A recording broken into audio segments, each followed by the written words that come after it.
The bustling campus of the university was alive with activity on a warm September morning. Students hurried across, their voices a cacophony of excitement and anticipation for the new semester.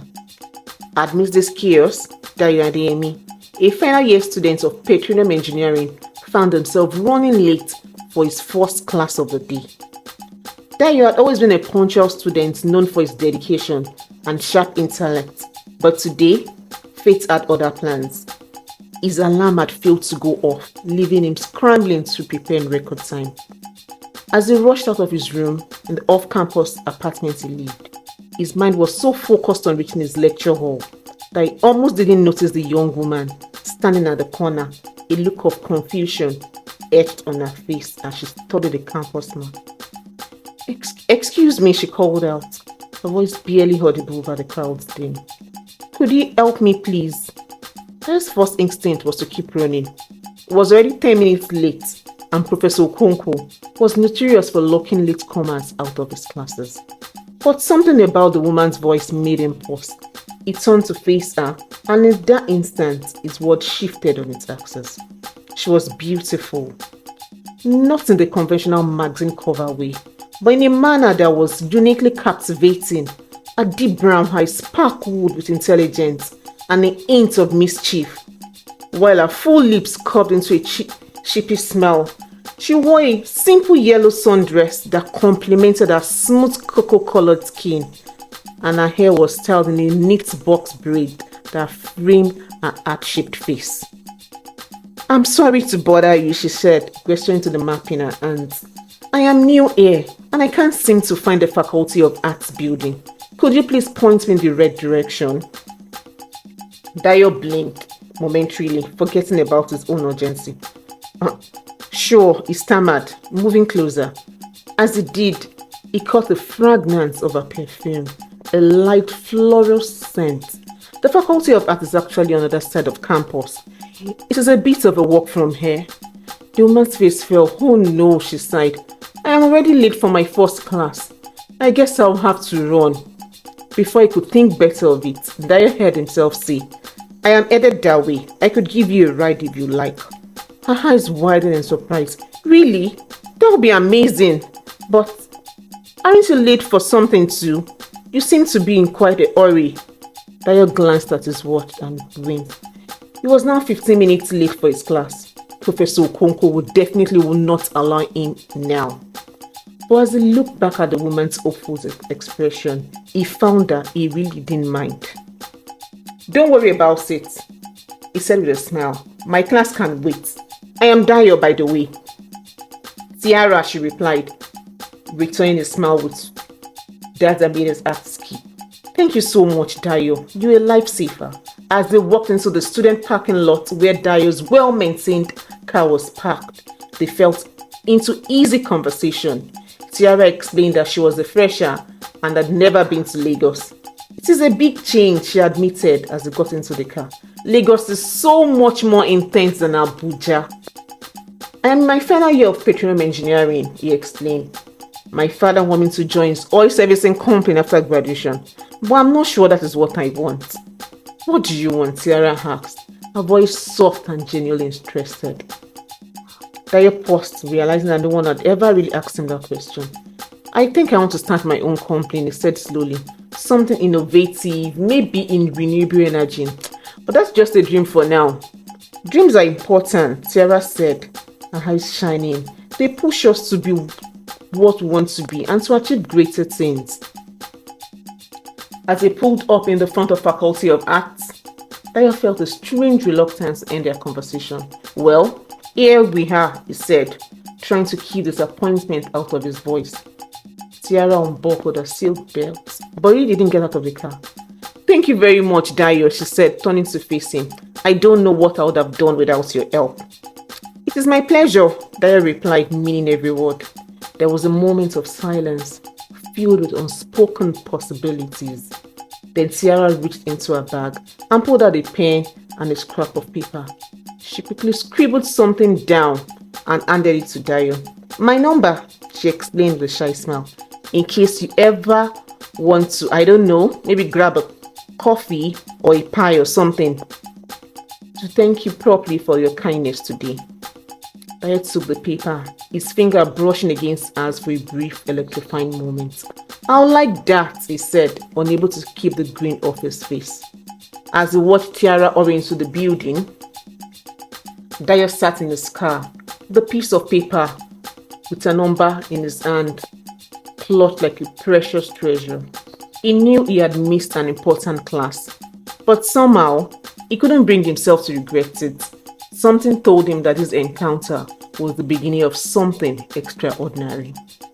Little did Dayo know that this seemingly ordinary day would mark the start of a journey of love, relationship, and marriage. After Tiara's graduation, they got married and continued loving and appreciating each other. Dayo worked as an MD in his father's office. He also diversified into renewable energy, and Tiara opened a clothing line. Despite their busy schedules, Dayo and Tiara always made time for each other. They took luxury trips whenever Dayo could get away from work, exploring exotic locations and creating beautiful memories together when at home. Dayo showered Tiara with expensive gifts, always eager to see her smile whenever he was around. However, as the year passed, a shadow began to creep into their seemingly perfect life. After 5 years of marriage, Tiara and Dayo remained childless. The pressure from the family, especially Dayo's parents, began to mount. Wherever Tiara went, she felt the weight of expectant glasses and the whispered questions about when she would get pregnant. Tiara's heart ached each time she saw a mother with a child. She visited numerous hospitals and consulted with different doctors. Each time, she was assured that everything was fine, but still, no pregnancy occurred. Through it all, Dayo remained a pillar of support for Tiara. He was always calm, reassuring his wife that they would have a child when the time was right. His unwavering love and support helped Tiara cope with the emotional strain of their situation. Tiara was beginning to consider alternatives like adoption and IVF, but Dayo was totally against it. We would have our own children. Besides, we don't need to adopt any child or spend fortunes to get children when we are both medically fit, he often told her, and they always ended up arguing about it. Tiara was really sad and depressed, especially when she saw her monthly flow. She would become so moody and Dayo would try to make her happy. Tiara discovered she was pregnant. This news brought joy to the couple and their families. Dayo was elated when the scan revealed not just one, but 3 heartbeats. They were expecting triplets. Overwhelmed with happiness, Dayo's generosity knew no bounds. "If I could give you the world, Tiara, I would," he said, his eyes shining with love and excitement. True to his words, he bought 3 different houses, one for each unborn child. He also presented Tiara with a beautiful push gift, a brand new luxury car, and a beautiful mansion. The pregnancy progressed smoothly, and Tiara began to progress. She gave birth to 3 healthy babies, 2 boys and a girl.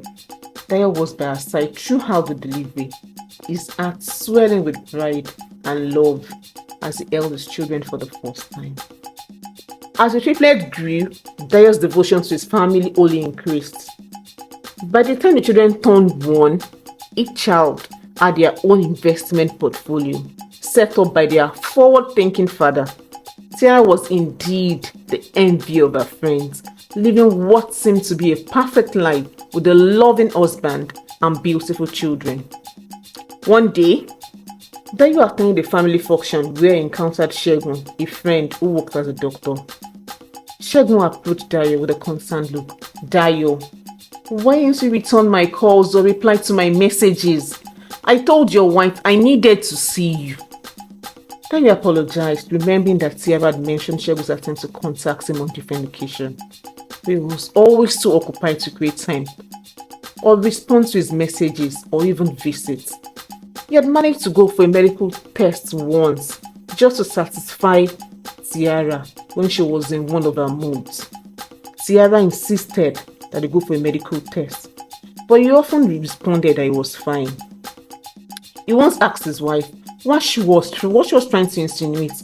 Are you saying I'm not man enough? Tiara cried out, Dayo, going for a test does not make you less of a man. Segun continued, his voice grieved.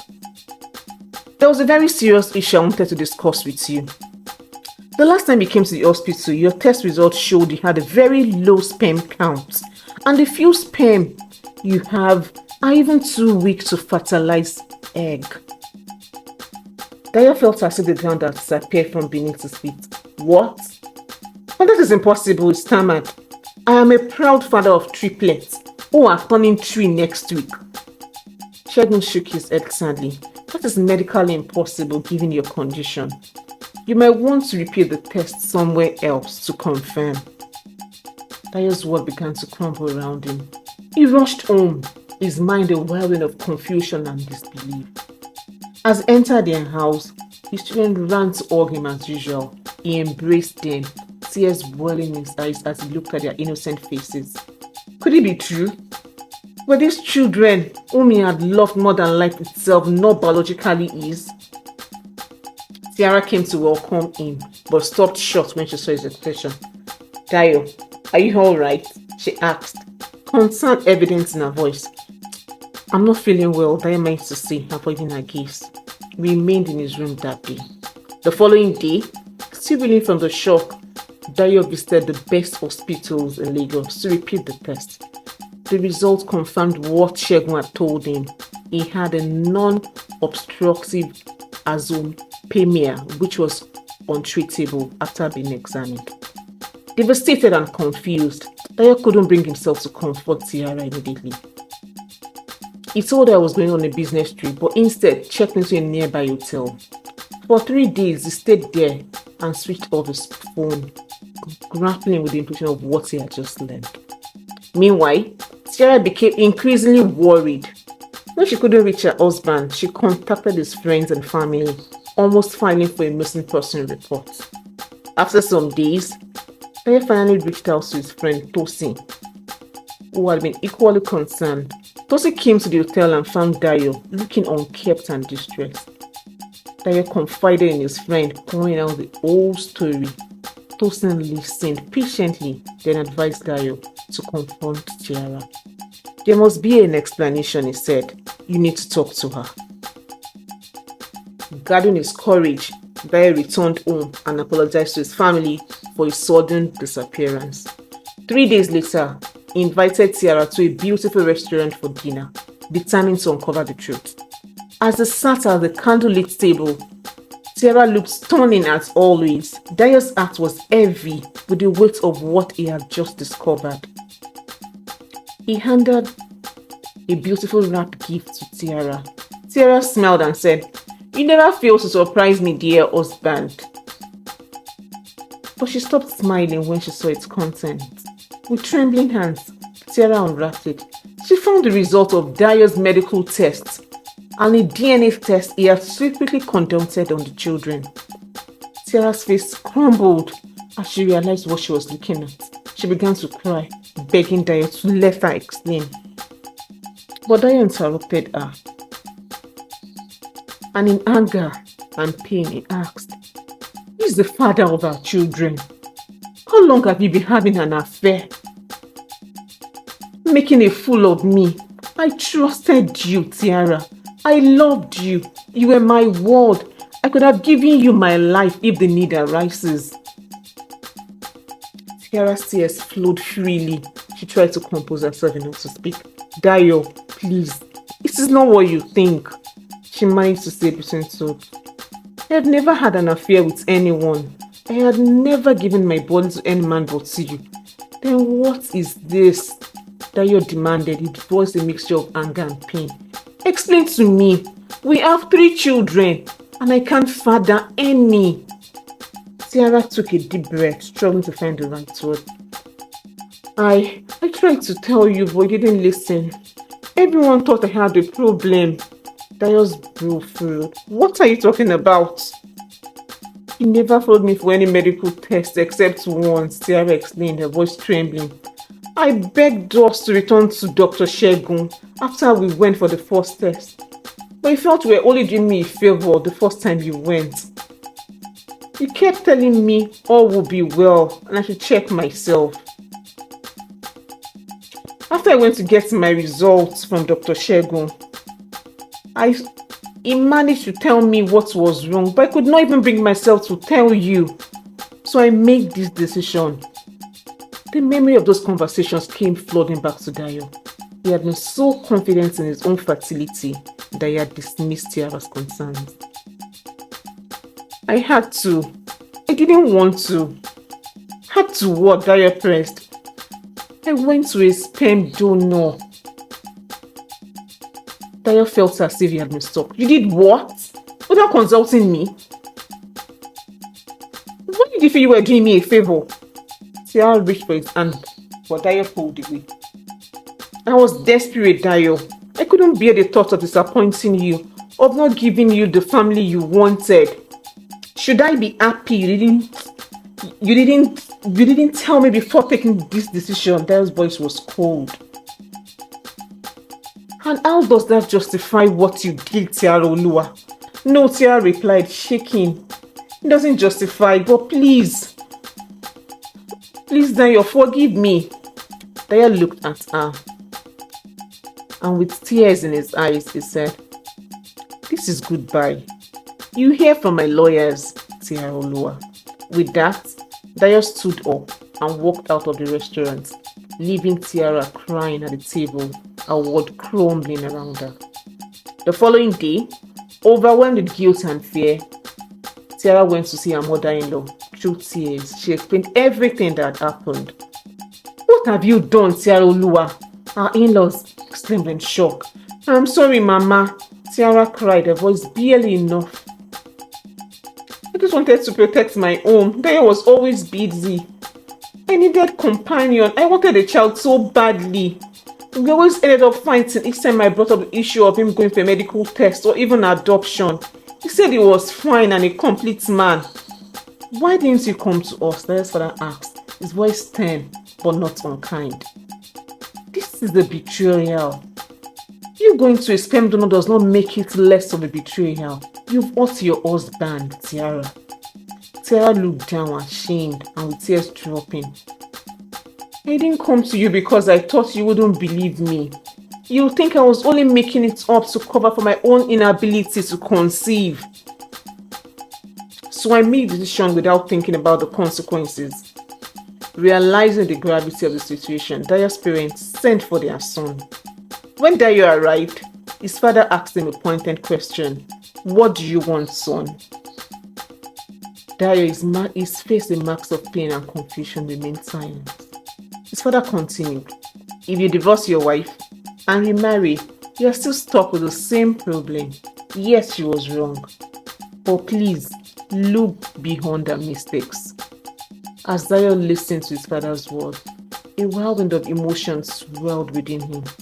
The betrayal he felt was immense, but so was the love he held for Tiara and the children they had raised together.